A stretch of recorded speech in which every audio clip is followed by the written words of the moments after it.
Hello everybody, this is HailingFire, coming to you again with some more World of Tanks and Hello everybody, this is HailingFire, coming to you again with some more World of Tanks, and today we are finally going to be doing the Churchill gun carrier review, which I have been promising for quite a while now. So, if you want to skip the boring stat screen stuff and go straight to the action, there will be an annotation on the screen now. And let's start with the research. Let's start with the guns, because this is going to be a major grind on this tank. There we go.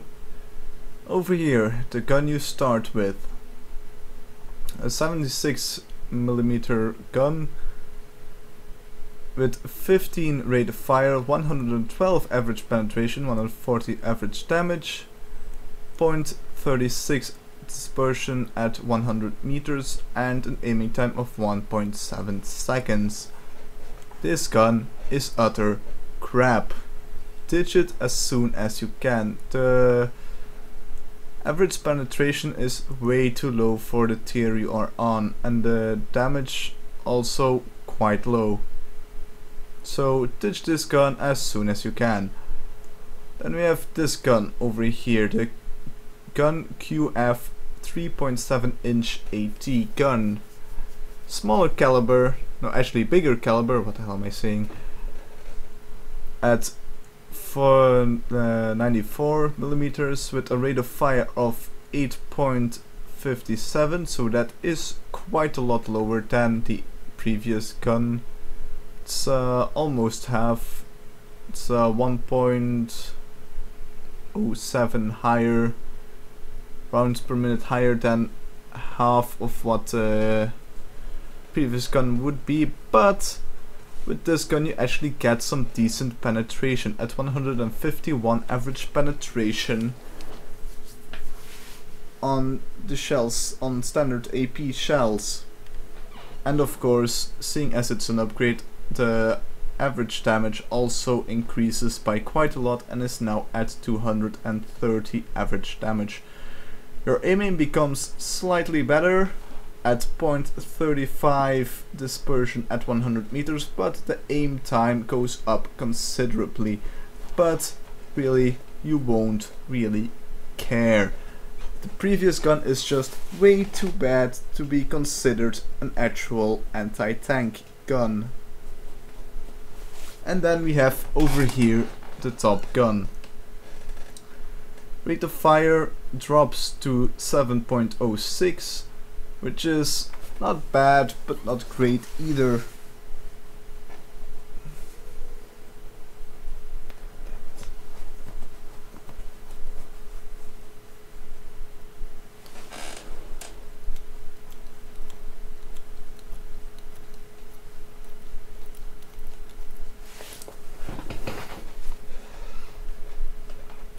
Your average penetration increases to 214 millimeters, so the chance of actually dinging on anything becomes almost impossible at this point, and your average damage goes up slightly to 250 HP. Dispersion at 100 meters again becomes 0.01 better at 0.34 this time, and your aiming time also increases again at 2.9 seconds, so almost 3 seconds. That's an increase of 1.2 seconds across all the guns. Anyway, with the guns out of the way, which is actually the most important part of this tank, let's move on to the radios. Or actually, let's do the tracks, because I do think you need the tracks to actually mount everything. I'm not 100% sure anymore. I've had this tank for ages, but really, tracks. Load limit increases by 3 tons and your traverse speed goes up by 2 degrees, so pretty standard upgrade. at 4900 research cost. Actually, I forgot to mention the research costs of these guns. This gun is standard, doesn't cost anything, but ditches as soon as you can. Then you have the first gun upgrade at 15,800 research points, and it's only available on this tank, so you will be grinding with a 3-inch 20 CWT AT gun Mark III for quite a while, but in my personal opinion at least, it is worth it. Anyway, once you've unlocked the first gun, you go to the second gun, which is at 16,200 research, but if you have done the British tank tree, you can unlock this on the 1815 or the Tortoise, which is in comparison to this tank quite a while away, but it is possible if you've already done this tank tree. Okay, so engines. The Bedford Twin 6. Only upgrade for engine coming from 300 horsepower to 350 horsepower. It is worth the upgrade, but if you need the weight limit, because it does pretty much double in weight, actually it more than doubles in weight, I would stick with the Engine Meadows DAV for the while. Anyway, the Bedford Twin 6, possible to unlock on the Churchill 1 Black Prince or Churchill 7.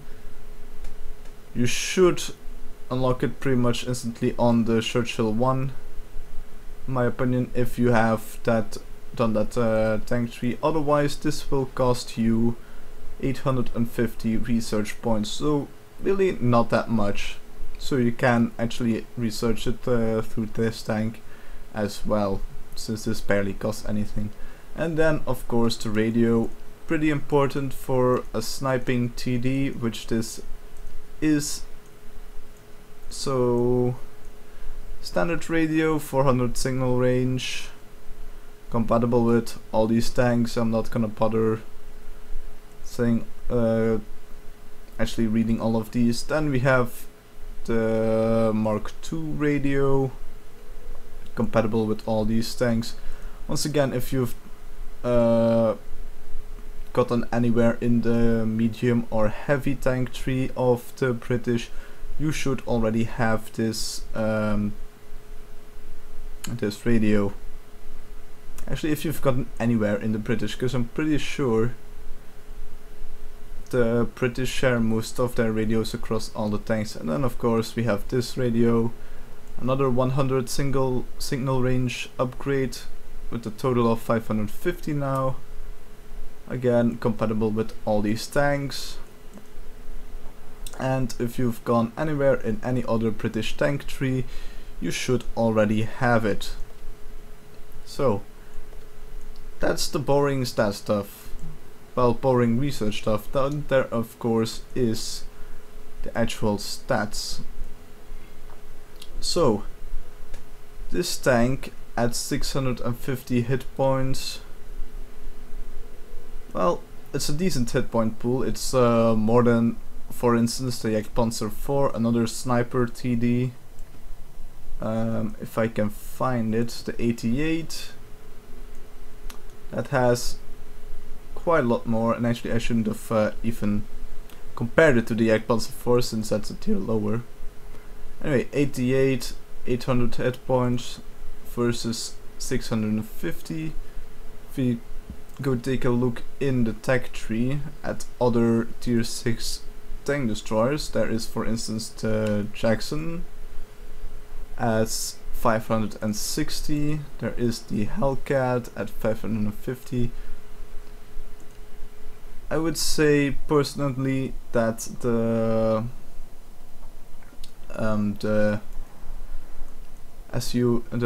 what the hell am I saying? The Churchill gun carrier isn't in a bad spot for hit points. As you can see, SU 100, 580.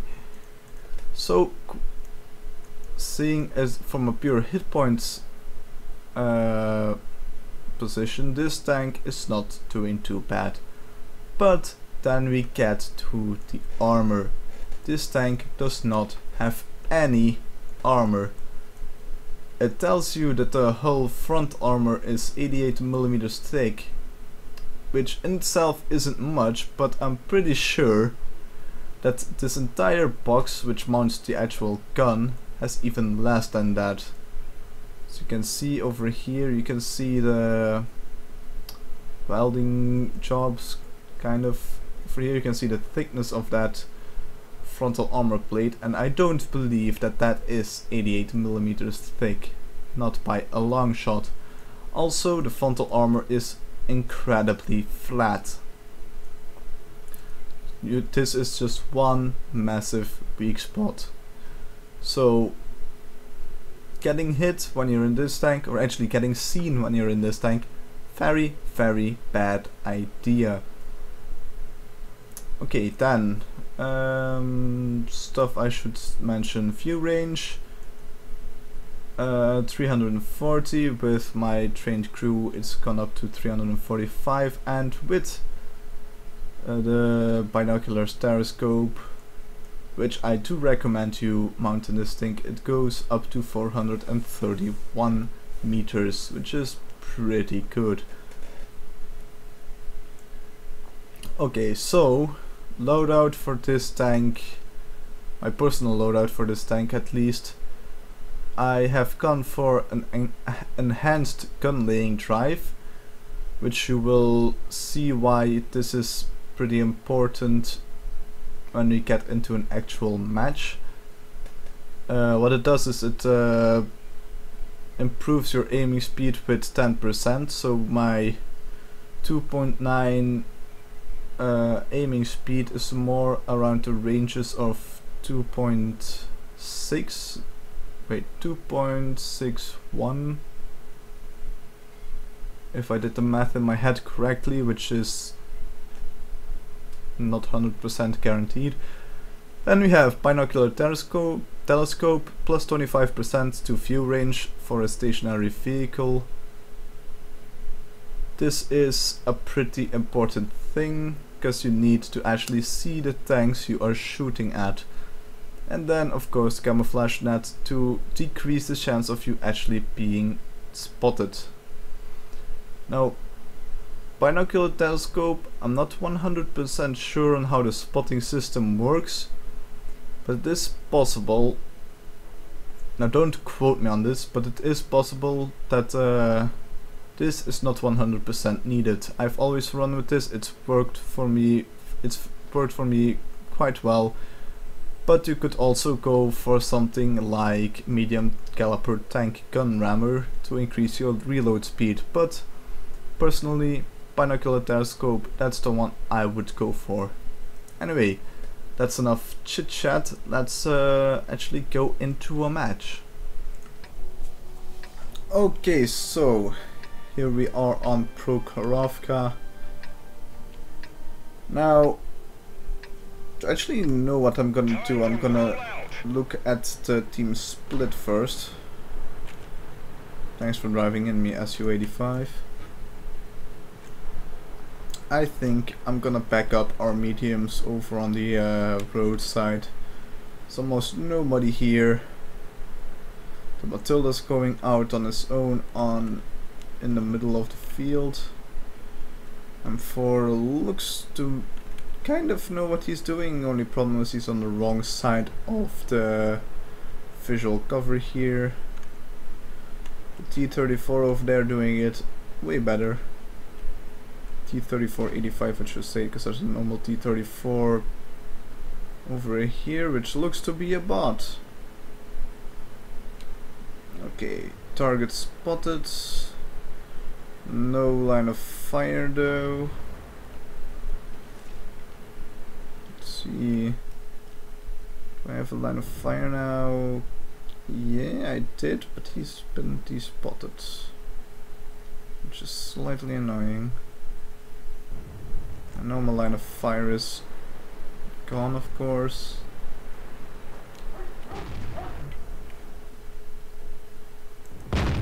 Oh my god. My shell went straight over him. And now I'm being shot at by that Jagdpanzer IV, which somehow managed to ding on me. Maybe purely because of the range, I don't know. Let's see, let's try to use this tank the way it was intended to be used. With visual cover between you and the target. And a long time to aim. Oh god! Did you have to move just as I took my shot? Freaking Japanese. Panzer IV. There we go, finally scored a hit. So yeah, these are not gonna be interesting matches to watch, probably. Because this is gonna be all you're gonna be doing in this tank, pretty much. You might have a couple of close encounters with enemy tanks, but probably not too many. And it's always fun when the gun actually behaves and you can actually hit targets. Like that last shot. Let's see, T-34, do I have a line of fire? I do. There we go. Big ol' hit into him. He's had enough, he's backing off. Panzer IV-H. Come on, come over the ridge. You know you wanna. There you go, you're dead. Not by my hand, but at least you're dead. Also, how come no other enemy tank has come over here yet to actually try and shoot us? I find that very weird and kind of disturbing. And this is where binocular telescope comes into handy, because this tank is not doing any spotting for me at this moment.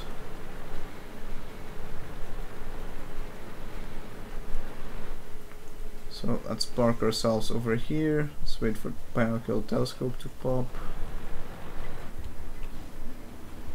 Nothing spotted. Oh, never mind. There's an AMX-40 over there. Not anymore. Gotta move though. Artie's probably spotted us now.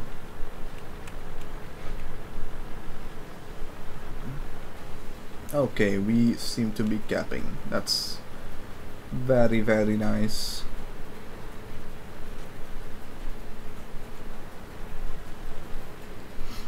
Let's see, let's go sit behind this bush over here. See if we can spot anything. T-34 isn't doing any spotting for me. I'm gonna have to do it all myself, which is slightly annoying. Let's see if we can spot anything. Let's stop over here. Nope, nothing. Okay.